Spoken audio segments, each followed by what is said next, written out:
자, 여러분 안녕하세요. 자, 오늘부터는 본격적으로 우리가 이제 나레이션에 대해서 공부를 한번 해보려고 합니다.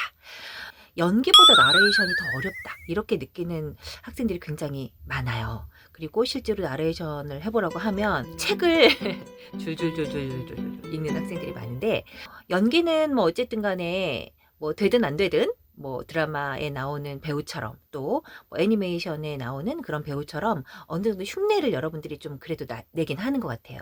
그런데 나레이션을 하라고 하면은 도대체 어떻게 해야 되나 좀 힘들어하는 학생들이 많이 있어 보이는데, 제가 이제부터 나레이션은 어떻게 해야 하는지, 그리고 나레이션의 종류는 어떤 것들이 있는지, 또 여러분들이 성우 공채 시험을 준비하기 위해서는 어떤 나레이션들을 준비를 해야 하는지에 대해서 좀 설명을 해드릴게요. 자, 먼저 나레이션은 도대체 무엇이냐, 이것부터 제가 좀 설명을 해드릴게요. 나레이션이라고 하는 거는 책을 읽는 게 아니에요. 결국에 나레이션도 대사예요. 그러니까는 말을 해주는 거예요. 시청자들한테 말을 해주는 거예요. 어떤 장면을 설명해 주는 거예요.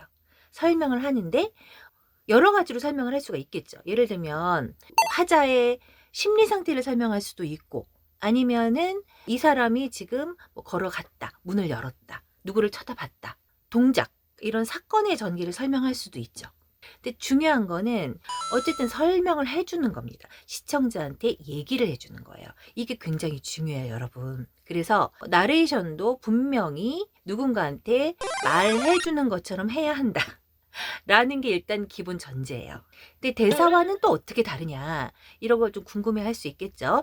제가 조금 예시를 보여드릴게요. 처음에 보면 KBS 내레이션 하나가 있어요. 엑셀을 밟은 발에도 살짝 더 힘을 줬다.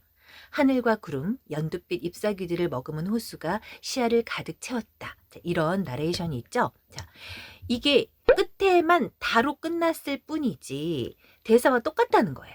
자, 그러면 여러분들이 이거 잘 못하겠으면 제가 이거를 대사로 한번 바꿔서 해볼게요. 엑셀을 밟은 발에도 살짝 더 힘을 줬어.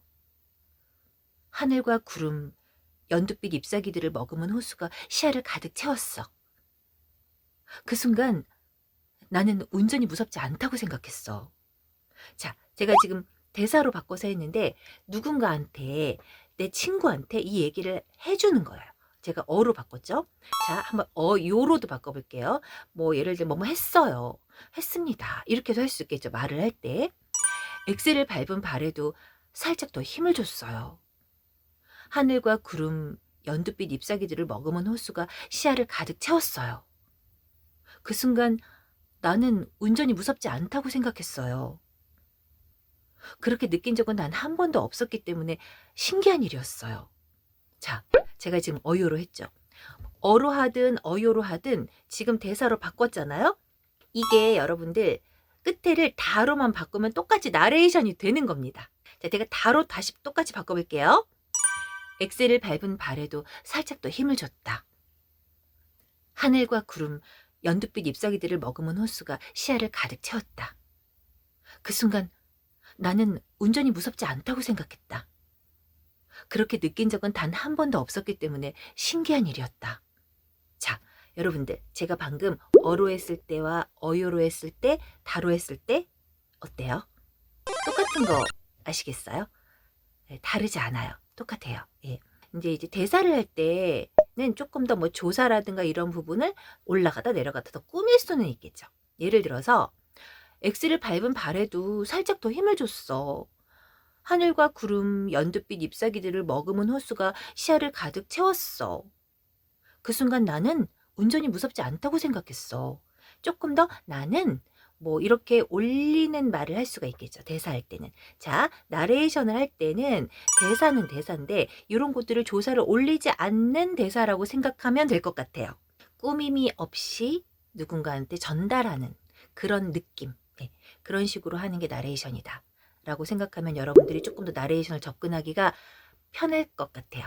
무슨 말인지 아시겠죠? 자, 나레이션은 누군가한테 어떤 상황을 설명해주는 대사다, 이렇게 이해를 하면 될 것 같아요. 자, 그러면 나레이션의 이번에는 종류에 대해서 좀 설명을 할게요. 자, 나레이션은 오디오 드라마에 나오는 1인칭 나레이션이 있습니다. 1인칭과 3인칭으로 보통 구분을 하는데 1인칭은 말 그대로 나는으로 시작하는 게 1인칭이에요. 그래서 나의 심리 상태, 뭐 나는 이렇게 생각했어. 나는 그때 어쨌어. 그러니까 나의 이야기를 하는 게 1인칭이고 3인칭은 말 그대로 그녀는, 그는 이렇게 들어가는 게 3인칭이에요. 그러니까 내가 아니고 다른 사람의 이야기를 설명하는 거예요. 예를 들어서 자 아까 했던 1번을 볼게요. 자 여기서 나는 운전이 무섭지 않다고 생각했다. 이게 이제 그로 바꾸면 되는 거예요.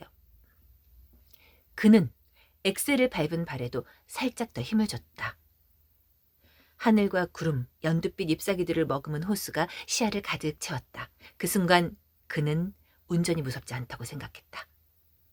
그렇게 느낀 적은 단 한 번도 없었기 때문에 신기한 일이었다. 자, 그로만 바꾸면 이게 3인칭 나레이션이다. KBS에서 나오는 그런 오디오 드라마에는 1인칭 나레이션이 있고 이렇게 3인칭 나레이션이 있습니다. 근데 사실 이런 굉장히 어떤 드라마적인 부분에 들어가는 나레이션은 사실 1인칭이든 3인칭이든 크게 다르지 않아요. 지금 제가 여러분들한테 잠깐 보여줬지만 똑같이 했잖아요. 예, 그래서 이게 1인칭이기 때문에 이렇게 해야 되고 3인칭이기 때문에 이렇게 해야 되고 그런 거는 크지 않다는 거예요. 근데 3인칭 중에서도 다큐멘터리로 넘어가면 조금 더 달라집니다. 다큐멘터리는 보통 KBS 오디오 드라마에는 많이 없고요. EBS의 다큐멘터리가 많죠. 그래서 EBS 나레이션은 다큐멘터리가 많이 나오는 편인데 다큐멘터리로 넘어가면 다큐멘터리에 좀 종류가 있잖아요. 뭐 자연 다큐멘터리, 인문 다큐멘터리, 그 다음에 뭐 의학 지식에 관련된 다큐멘터리, 그 다음에 어떤 정보를 알려주는 다큐멘터리들도 있어요. 그리고 약간 쇼 오락 프로그램에 나오는 그런 해설도 있고, 그래서 이제 다큐멘터리는 약간 종류에 따라서 좀 다르게 표현을 해야 될 필요가 있습니다. 다큐멘터리는 모두 다 3인칭 나레이션이라고 생각을 할 수 있겠죠, 여러분. 인문 다큐라면 어떤 사람에 관련된 이야기, 나에 관련된 이야기는 아니잖아요. 예. 3인칭 나레이션 중에서도 이렇게 드라마에 나오는 3인칭 나레이션과 다큐멘터리에 나오는 3인칭 나레이션 약간 다르다. 자, 그 다음에 나레이션 중에서 또 뭐가 있냐면 여러분들 그 방송 프로그램에 나오는 스팟이라고 있어요. 스팟은 뭐냐면 어떤 방송 프로그램 안내라든지 방송과 방송 사이에 들어가는 그런 방송에 대한 소개 이런 것들을 다 스팟이라고 얘기를 합니다. 자, 그 다음에 예고도 이제 나레이션으로 분류를 하는데 예고가 뭔지 아시죠, 여러분? 다음 이야기, 다음 줄거리, 뭐 아니면 다음 주 월요일 날 뭐가 방송된다. 예고하는 프로그램. 네. 그래서 그런 데 들어가는 나레이션도 있습니다.